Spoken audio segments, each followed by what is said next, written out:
Tuhan bersamamu dan bersama rohmu. Inilah Injil suci menurut Matius. Dimuliakanlah Tuhan.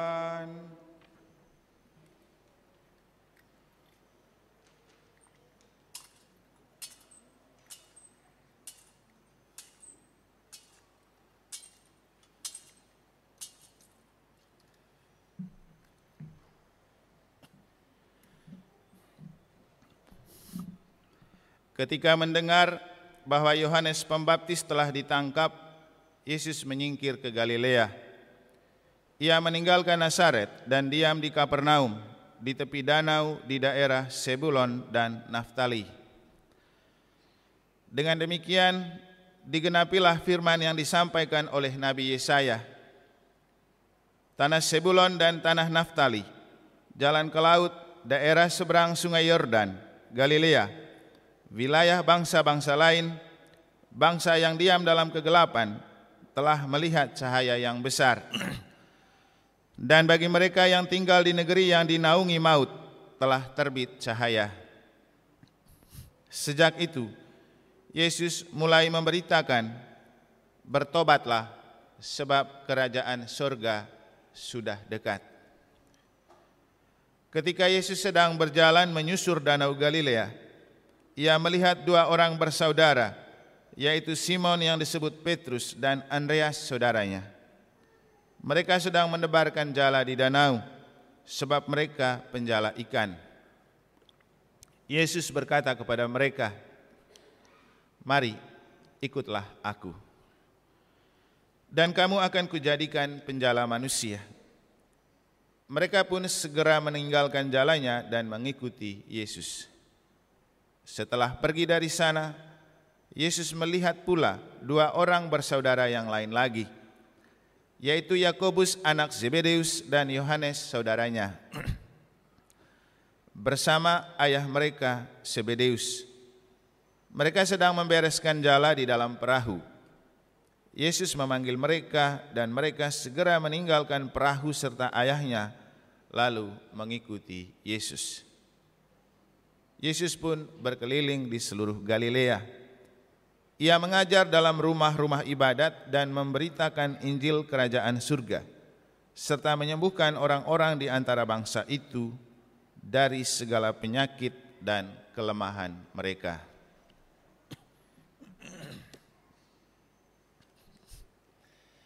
Demikianlah sabda Tuhan. Terpujilah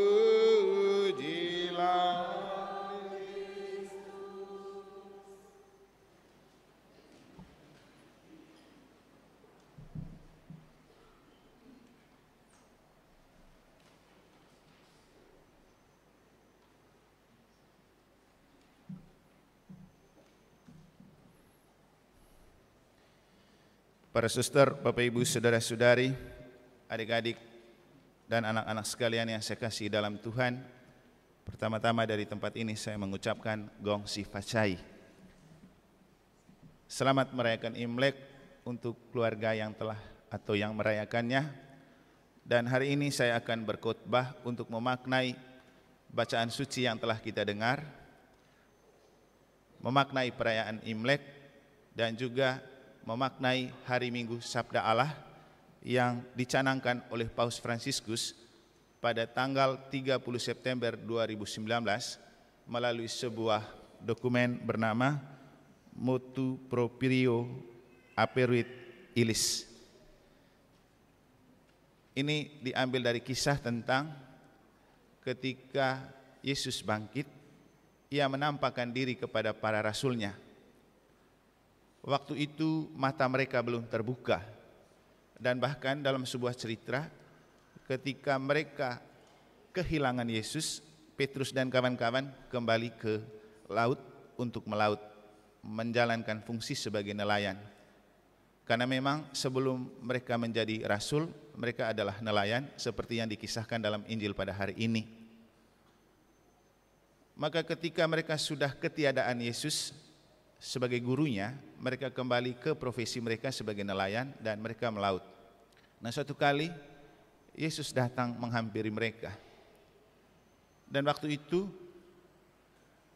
mereka melihat Yesus datang, dan Petrus, orang yang pernah dipercayakan oleh Yesus sebagai dasar gereja, bilang apa? Itu hantu. Tapi Yohanes, murid yang dikasihi Yesus, menemukan bahwa bukan, itu Tuhan. Lalu untuk membuktikan diri bahwa itu benar adalah Yesus, mereka membuat perjamuan bersama mereka dan mengungkapkan kembali kata-kata yang pernah Yesus ungkapkan kepada mereka.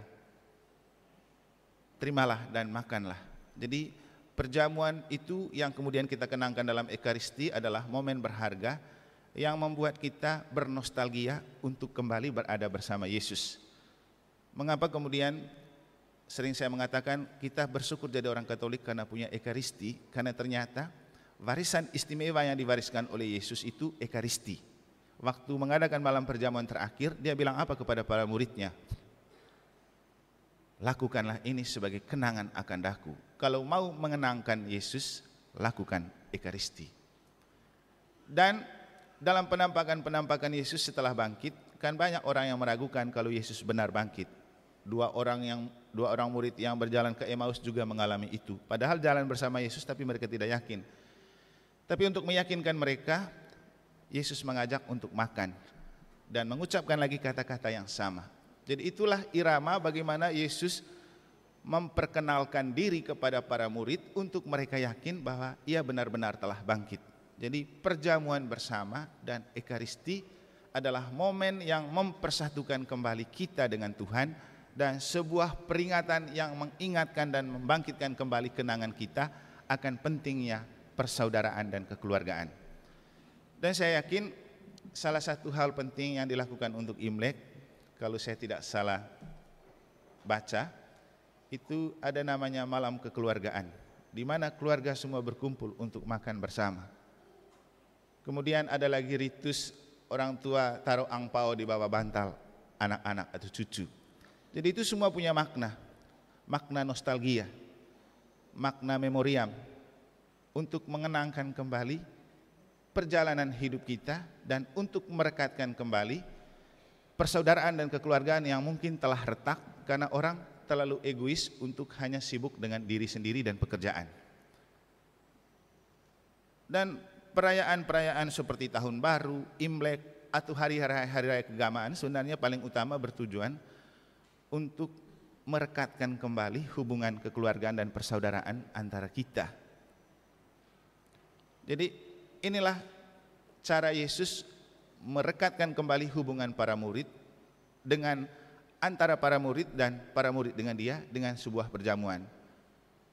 Dan Ekaristi yang kita rayakan hari ini juga seperti itu, untuk merekatkan kembali hubungan dan persaudaraan serta kekeluargaan kita tanpa memandang kamu golongan apa, kamu suku apa. Itu yang diwartakan oleh Santo Paulus dalam bacaan kedua.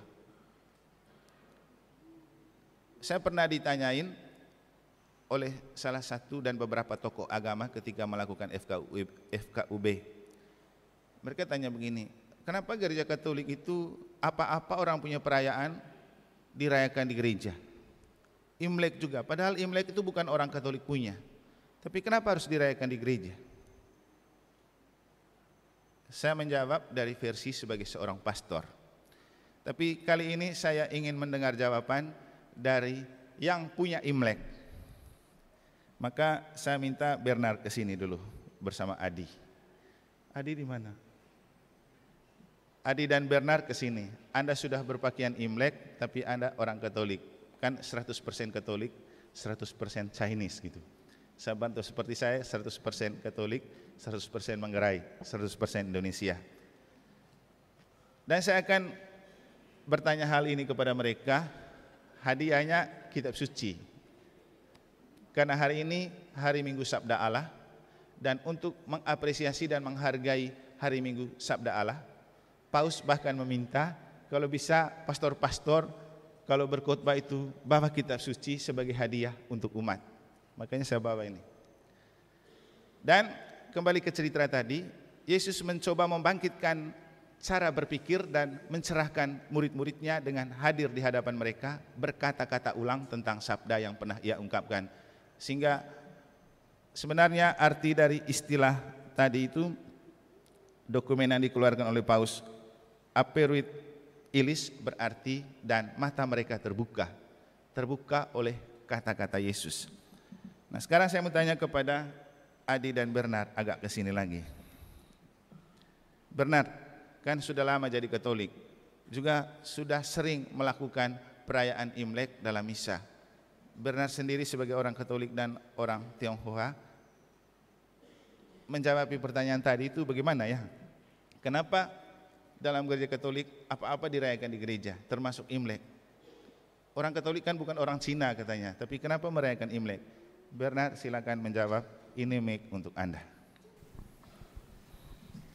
Mungkin sebenarnya Imlek itu sebenarnya bukan perayaan keagamaan, tapi itu kan tradisi. Jadinya kalau di Cina sendiri Imlek itu bukan keagamaan tapi hari raya sekuler mungkin Romo. Jadinya masuk musim semi mungkin gitu. Jadinya ya wajar-wajar saja kalau kita sebagai Chinese, agama apapun ya merayakan Imlek. Ya kalau kita sebagai orang Katolik ya dirayakan dalam Ekaristi sebagai ungkapan syukur untuk tahun berikutnya. Oke, terima kasih Bernard. Ini jawaban seorang teolog ini, teolog Cina. Nah, sekarang yang saya tanyakan kepada Adi, terima kasih Bernard ya. Saya paham benar itu jawaban. Sekarang saya tanya Adi, tahun ini Imleknya tadi simbolnya kelinci kan? Saya lalu pancing mereka punya rasa Chinese-nya dengan mengatakan begini di sakristi tadi. Kelinci itu kan simbol playboy. Ya kan? Tapi sebenarnya apa yang mau dimaknai ketika teman-teman Chinese merayakan tahun Imlek ini dengan simbol kelinci? Silakan Adi. Kelinci, yang saya tahu kelinci itu binatang yang sabar ya namanya. Sabar, mungkin dengan kesabaran itu kita belajar gimana usaha kita itu mungkin pasti nanti membuahkan hasil. Mungkin itu yang saya maknai mungkin untuk tahun ini gitu. Oke. Kira-kira itu.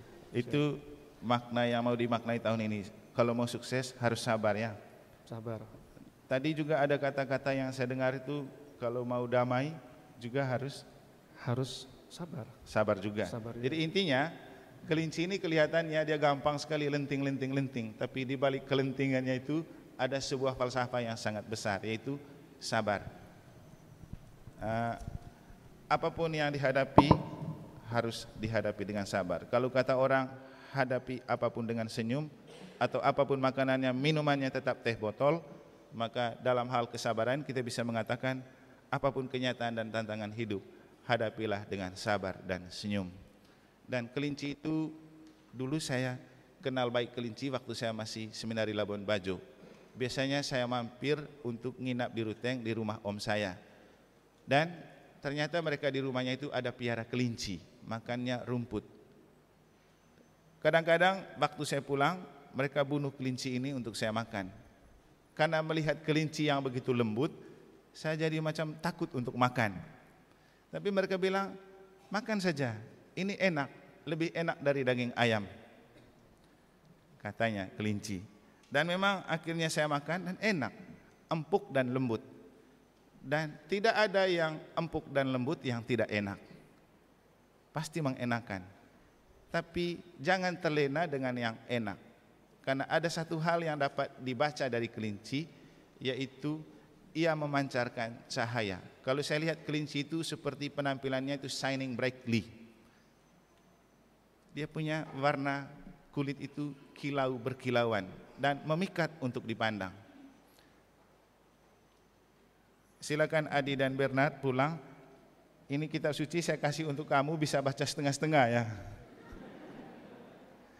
Silakan di antara kamu dua yang merasa gemar membaca kitab suci atau bahkan tidak pernah baca kitab suci sama sekali, saya beri ini sebagai hadiah Minggu Sabda Allah sekaligus Hari Raya Imlek. Nanti setelah itu kamu berikan kepada siapa, urusan kamu. Tapi saya mengharapkan untuk kamu baca dan jadikan ini sebagai pedoman dan pelita dalam hidup, karena tidak akan pernah ada kesabaran tanpa ada Tuhan bekerja di dalam hati. Tidak akan pernah ada kedamaian kalau tidak ada sabda Tuhan tinggal di hati dan pikiran. Selamat merayakan tahun baru Imlek, tetaplah jadi 100% Katolik, 100% orang Tionghoa.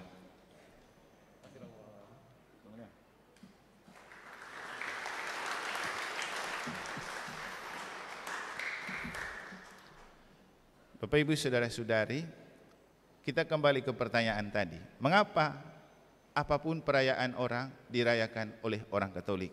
Saya lalu menjawab begini. Katolik artinya universal, umum. Dan Katolik itu menghargai perbedaan, bukan mempersoalkan perbedaan. Dan di dalam gereja Katolik kami mempersatukan seluruh lapisan manusia, lebih dari sekedar NKRI. Kalau NKRI kan terlalu sempit, tapi Katolik itu mendunia. Dengan pemimpin tertinggi Paus ada di Roma. Dan orang Katolik terbuka bagi siapapun yang datang. Bukan untuk kristenisasi atau katoliknisasi, tapi untuk orang menemukan sentuhan kasih Allah dalam hidupnya. Lalu saya bilang, kami Katolik punya ajaran yang tidak tertutup. Artinya, ajaran kami transparan, berlaku umum, untuk siapa saja. Dan kami tidak pilih kasih dalam bergaul. Siapapun diterima, yang punya maksud baik pasti diterima. Tapi untuk menjadi orang Katolik tidak mudah. Dalam aturan gereja butuh 3 tahun untuk orang menjadi katekumen atau masa katekumenan. Itu aturannya. Tapi kita kadang disesuaikan dengan sikon. Kadang 1 tahun, dan kita di negara rata-rata 1 tahun. Kenapa baptis dewasa itu dipersiapkan selama 1 tahun? Sebenarnya 3 tahun.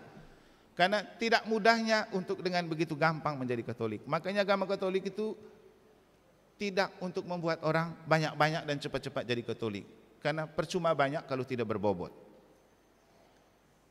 Dan yang paling penting adalah, sering saya katakan kepada kita ada bahasa ini, esensi dan eksistensi.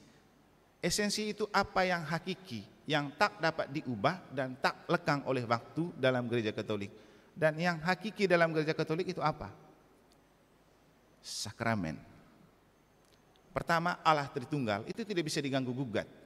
Kita punya latar belakang budaya apapun, tetap kita dibaptis dalam Allah Bapa, Allah Putra, dan Allah Roh Kudus. Silakan kita hidup dengan budaya berbeda. Kita hidup dengan mengekspresikan budaya kita, tapi iman kita tetap kepada Allah Tritunggal. Kami dari Manggarai, saya sejak pastor ya. Setiap pulang kami ada acara Teng Hang namanya, bunuh ayam untuk bersyukur. Sebelum berangkat bunuh ayam lagi untuk mohon perjalanan yang aman dari para kakek nenek dan leluhur. Dan itu budaya, itu tradisi. Dan Imlek itu kurang lebih seperti itu ya, budaya dan tradisi. Tapi kita coba memaknai budaya dan tradisi itu dengan sentuhan kasih Allah, membiarkan Allah hadir di dalamnya. Karena siapapun manusia, apapun budayanya, semua diciptakan oleh Tuhan yang satu dan sama. Yang paling penting iman kita kepada Tuhan, bukan kepada tradisi. Itu kan hal yang diwariskan turun-temurun. Dan kita kembali ke gereja Katolik punya hal yang namanya esensi dan eksistensi. Bahwa ajaran pasti Allah Tritunggal dengan sakramen, tetapi cara untuk menghidupkannya disesuaikan dengan konteks. Kenapa kemudian ada pastoral kontekstual itu? Disesuaikan dengan budaya setempat. Maka gereja Katolik itu sangat menghargai budaya. Ada inkulturasi. Kalau teman gereja lain tidak bisa. Bahkan budaya itu dianggap najis. Tapi kalau Katolik, ayo budaya dipakai untuk kita makin dekat dengan Tuhan. Kenapa tahun 2022 kita sangat beraroma Bali hari rayanya?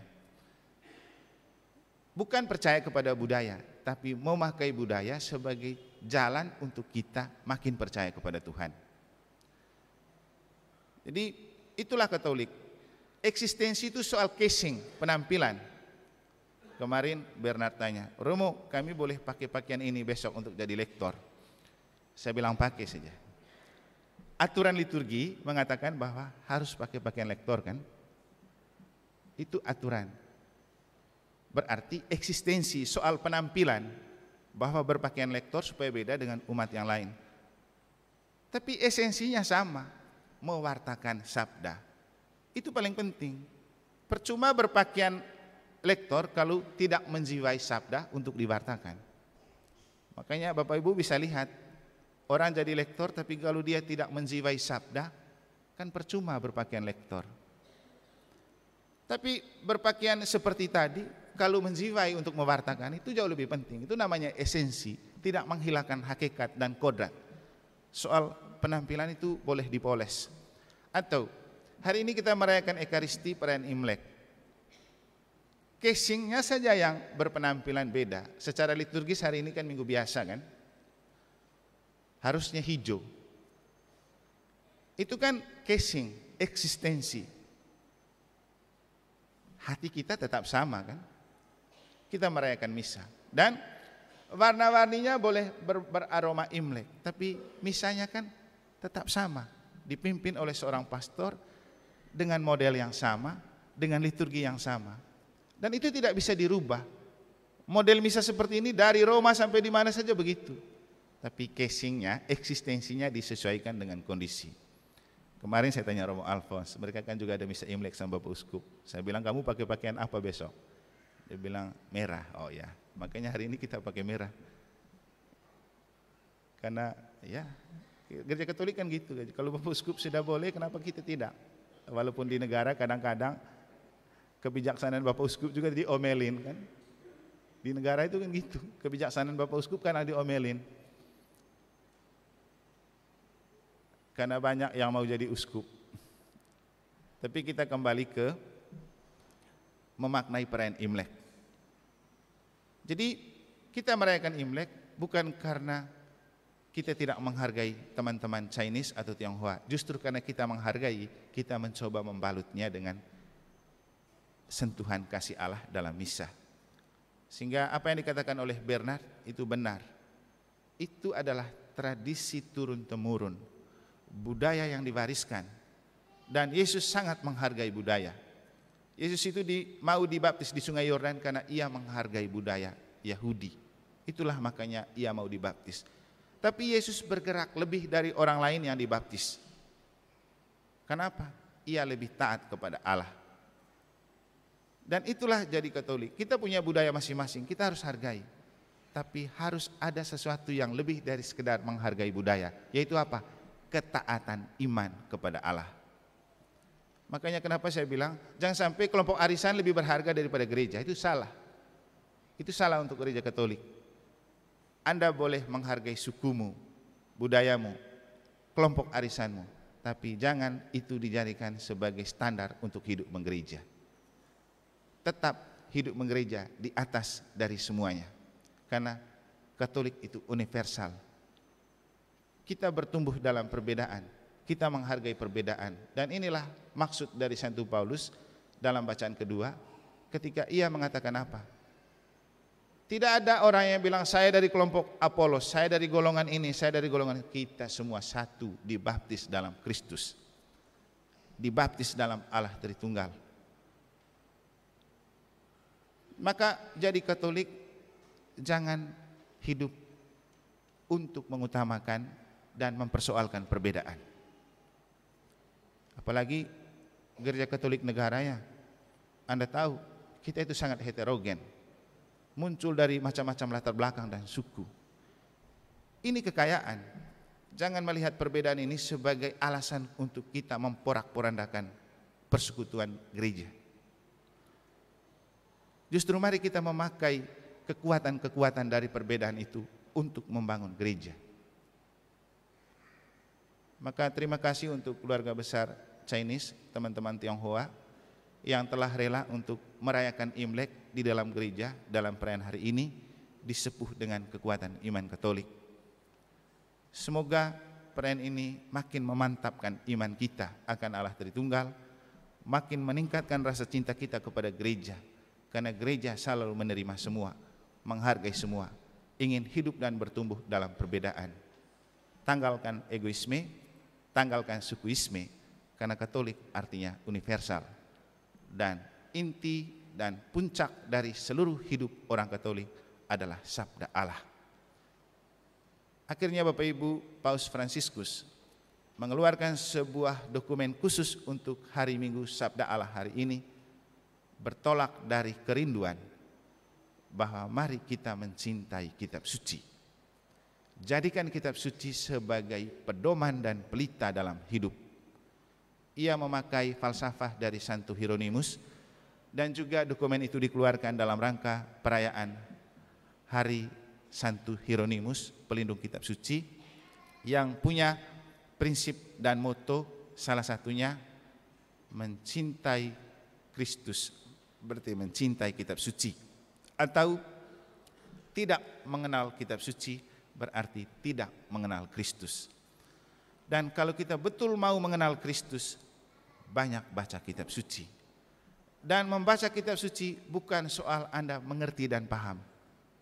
Kalau Anda tidak mengerti, baca saja. Itu kata-kata Allah. Ia bisa menjadi inspirasi. Seperti yang sering saya katakan kepada Bapak Ibu, entah Anda percaya atau tidak percaya, saya merasa tidak pernah kehabisan bahan untuk berkhotbah dan presentasi, bukan karena saya yang hebat, yang punya pengetahuan banyak dan otak yang hebat, tidak. Tapi karena saya sering memakai otak untuk merenungkan kitab suci. Nanti cahaya sabda Allah akan menerangi pikiran kita untuk lebih terbuka, memikirkan apa yang penting dan perlu dalam hidup. Karena bahaya terbesar dari pikiran adalah ketika kita salah memanfaatkan. Ketika pikiran dipakai untuk kepikiran, itu yang akan membuat kita hancur. Tapi ketika pikiran dipakai untuk berpikir, itu yang produktif dan membuat kita sukses. Orang filsafat selalu mengatakan cogito ergo sum. Jika saya berpikir, maka saya ada. Pakailah otak Anda untuk berpikir, jangan pakai untuk kepikiran. Dan sinarilah kecemerlangan otak dengan sabda Allah. Maka penting baca kitab suci untuk membuat otak selalu encer dan dicerahkan. Lagi-lagi penting baca kitab suci, karena kitab suci adalah sabda Allah yang berisi kekuatan ilahi untuk menjadi pelita dan terang bagi seluruh hidup dan perjuangan kita. Selamat merayakan hari Minggu Sabda Allah. Selamat merayakan hari Raya Imlek. Semoga bersama kelinci Anda tetap menjadi orang Katolik yang sabar, dengan diterangi oleh kitab suci, mengarungi hidup di saat-saat selanjutnya. Semoga Tuhan memberkati.